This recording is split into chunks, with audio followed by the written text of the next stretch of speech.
Hello दोस्तों, कैसे हैं आप लोग। आशा करते हैं कि अच्छे होंगे, अपने अपने पढ़ाई में व्यस्त होंगे, मस्त होंगे।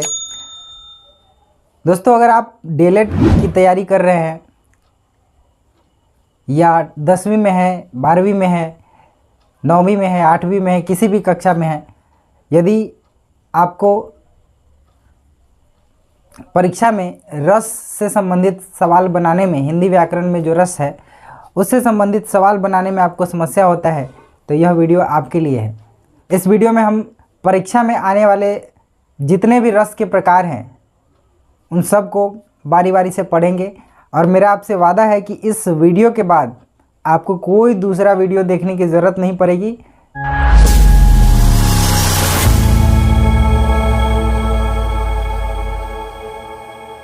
दोस्तों, अगर रस की बात की जाए कि रस आखिरकार हिंदी व्याकरण में जो रस आता है उस रस का अर्थ क्या है, तो रस का जो शाब्दिक अर्थ है यहाँ पे मैं लिख देता हूँ। रस का जो शाब्दिक अर्थ है वो है आनंद। जैसे किसी को गाना सुनने में आनंद आ रहा है, बहुत एकदम मज़ा आ रहा है, तो लोग कहते हैं ना कि इस गाना में बहुत रस है, मतलब आनंद है। तो रस का जो शाब्दिक अर्थ होता है वो आनंद होता है। यहाँ पे मैं लिख देता हूँ, रस का शाब्दिक अर्थ जो है, रस का शाब्दिक अर्थ क्या है? आनंद है। अगर आपसे प्रश्न पूछा जाता है परीक्षा में कि रस का शाब्दिक अर्थ क्या है, तो आप बताइए कि रस का शाब्दिक अर्थ आनंद है। किसी को खेलने में आनंद आता है, किसी को गाना सुनने में, किसी को कविता पढ़ने में। तो जो कविता पढ़ते समय जो आनंद आता है वो सब जो है इस रस के कारण ही है। तो रस का शाब्दिक अर्थ है आनंद। अब बात है कि रस की उत्पत्ति जो है वो किस धातु से हुई है। रस की उत्पत्ति जो है वो ही है श्री धातु से। श्री धातु जो है इससे, श्री धातु से रस की उत्पत्ति हुई है। ठीक है, तो दूसरा प्रश्न अगर ऐसा पूछता है कि रस की उत्पत्ति किस धातु से हुई है, तो आप इसका उत्तर बता सकते हैं कि रस की उत्पत्ति श्री धातु से हुई है। दोस्तों, अब प्रश्न अगर पूछे कि काव्य की आत्मा या काव्य का प्राण किसे कहा जाता है, तो इसका आंसर है कि रस को काव्य की आत्मा या काव्य का प्राण कहा जाता है। जैसे कि अलंकार जो है वो काव्य का क्या है? शोभा बढ़ाता है। आभूषण, अलंकार का अर्थ क्या होता है? आभूषण या गहना, जो काव्य की शोभा बढ़ाने का काम करता है। लेकिन काव्य का जो प्राण है, आत्मा है, वो है रस। तो काव्य की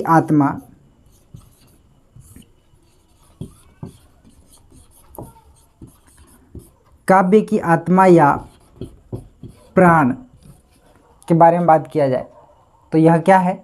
काव्य की आत्मा या प्राण जो है वो रस को कहते हैं। रस को कहते हैं। काव्य की आत्मा या प्राण किसे कहा जाता है? रस को काव्य की आत्मा या प्राण कहा जाता है। दोस्तों, अगर आपसे ये प्रश्न पूछा जाए कि रस की उत्पत्ति सबसे पहले किसने की, रस की उत्पत्ति के बारे में अगर प्रश्न पूछा जाए कि रस की उत्पत्ति सबसे पहले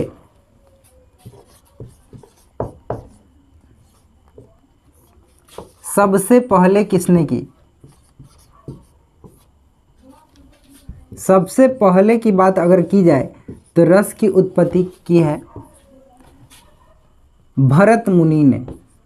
भरत मुनि जो है उन्होंने रस की उत्पत्ति की है सबसे पहले। तो अगर प्रश्न पूछता है कि रस की उत्पत्ति सबसे पहले किसने की, भरत मुनि ने। यही भरत मुनि हैं जिन्होंने नाट्य शास्त्र जो है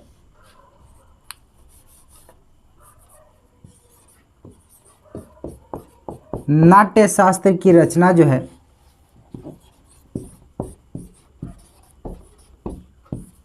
भरत मुनि ने की है। भरत मुनि ने ही नाट्य शास्त्र की रचना भी की है।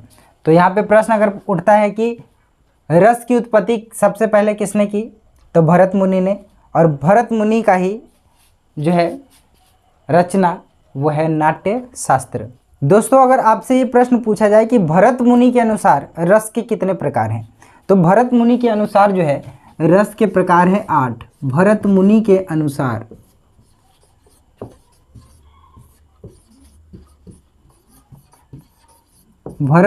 अनुसार जो है रस के प्रकार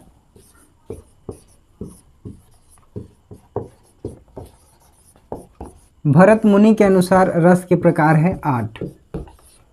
ठीक है। वहीं पर हिंदी में रस के प्रकार अगर आपसे पूछे, रस के प्रकार अगर हिंदी में पूछे आपसे, तो वो है 9। कितने हैं? 9, जिसको नवरस भी कहा जाता है। हिंदी में रस के 9 प्रकार हैं जिन्हें नवरस कहा जाता है। ठीक है। और सूरदास के अनुसार जो है वो रस की संख्या है 11। सूरदास के अनुसार अगर पूछा जाए प्रश्न आपसे कि सूरदास के अनुसार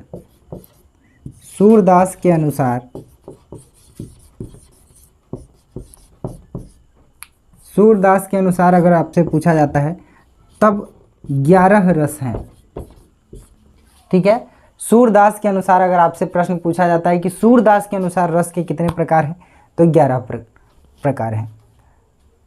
अभी तक हम लोगों ने देखा कि रस जो है उसका शाब्दिक अर्थ होता है आनंद। रस की उत्पत्ति श्री धातु से हुई है, और सबसे पहले रस की उत्पत्ति के बारे में अगर पूछा जाए तो सबसे पहले भरत मुनि ने ही रस की उत्पत्ति की है, और उनके अनुसार 8 रस हैं। वहीं पे हिंदी में जो है 9 रस हैं, जिसको नवरस कहा जाता है। और सूरदास के अनुसार अगर बात की जाए तो 11 रस हैं। सूरदास के अनुसार जो है 11 रस हैं। ठीक है।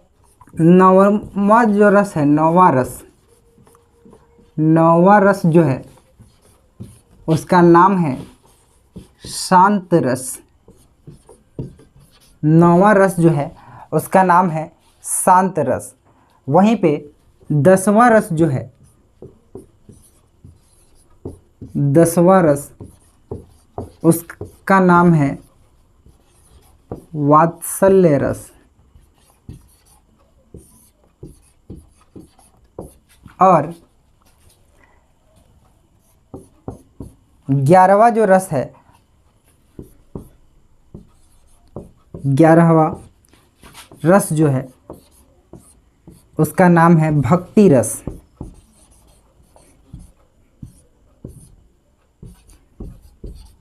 तो सूरदास के अनुसार जो 11 रस हैं उसमें 9वां रस शांत रस है, 10वां रस वात्सल्य रस है, और 11वां जो रस है वो भक्ति रस है। दोस्तों इसके अलावा एक प्रश्न आता है कि रस के अंग कितने हैं। तो यदि रस के प्रकार अलग हैं, रस के अगर अंग पूछे तो रस के अंग हैं 4। रस के अंग कितने हैं? 4। कौन कौन से हैं? सो देखिए, रस के 4 अंग हैं।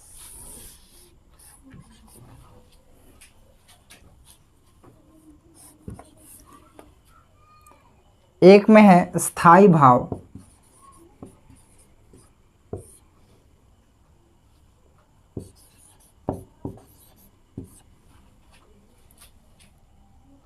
दूसरे नंबर पे है विभाव, तीसरे नंबर पे है अनुभाव, वहीं चौथे नंबर पे है संचारी भाव।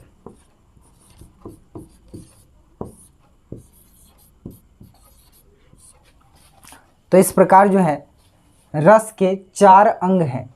यहाँ पे लिख देते हैं रस के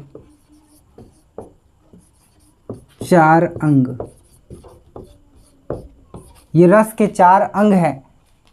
पहला है अस्थाई भाव, दूसरा है विभाव, तीसरा है अनुभाव, और चौथा है संचारी भाव। इसमें एक और प्रश्न आता है कि अस्थाई भाव की संख्या कितनी है, विभाव की संख्या कितनी है, अनुभाव की संख्या कितनी है, और संचारी भाव की संख्या कितनी है। तो अगर अस्थाई भाव की संख्या पूछे तो अस्थाई भाव की संख्या है 11। अस्थाई भाव की संख्या कितनी है? 11। वहीं विभाव की संख्या मात्र 2 है, अनुभाव की संख्या है 4 और संचारी भाव की संख्या है 33।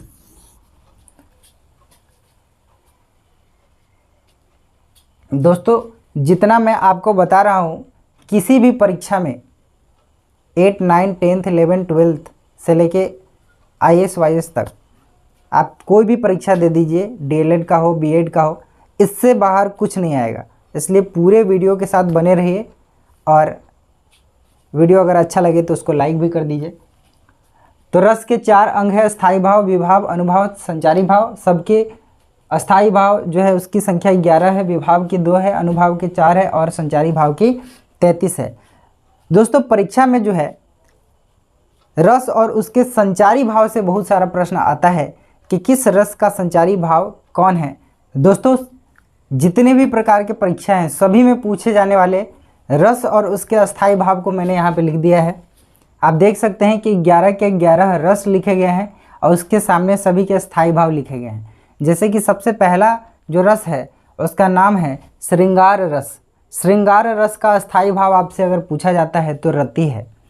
हास्य रस का अगर अस्थाई भाव पूछा जाता है तो हास। करुण रस का अस्थाई भाव शोक है।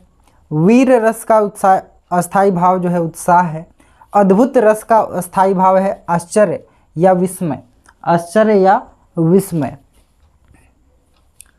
वहीं पे भयानक रस का अस्थाई भाव है भय। रौद्र रस का अस्थाई भाव है क्रोध। विभत्स रस का जो अस्थाई भाव है वह घृणा या जुगुप्सा। वहीं पे शांत रस जो है उसका अस्थाई भाव है निर्वेद या निर्वृत्ति। वात्सल्य रस का अस्थाई भाव है वत्सल और भक्ति रस का अस्थाई भाव है भगवत अनुराग विषय। तो अगर आप ये सारे के सारे रस और उसके अस्थाई भाव याद कर लेते हैं, इसको कुछ नहीं करना है, बहुत ही आसान है, तो आपका जो है कोई परीक्षा में कोई क्वेश्चन नहीं छूटेगा। जितना भी मैंने अभी आपको बताया है रस से संबंधित सारे प्रश्न इससे बन जाएंगे आपके। तो श्रृंगार रस का जो अस्थाई भाव क्या है? रति है। हास्य रस को याद करना आसान है, हास। पहला तो किसी को भी याद हो जाता है। और हास्य रस में क्या है? हास्य रस से ही हास बना हुआ है। करुण रस, करुण यानी कि करुणा, शोक।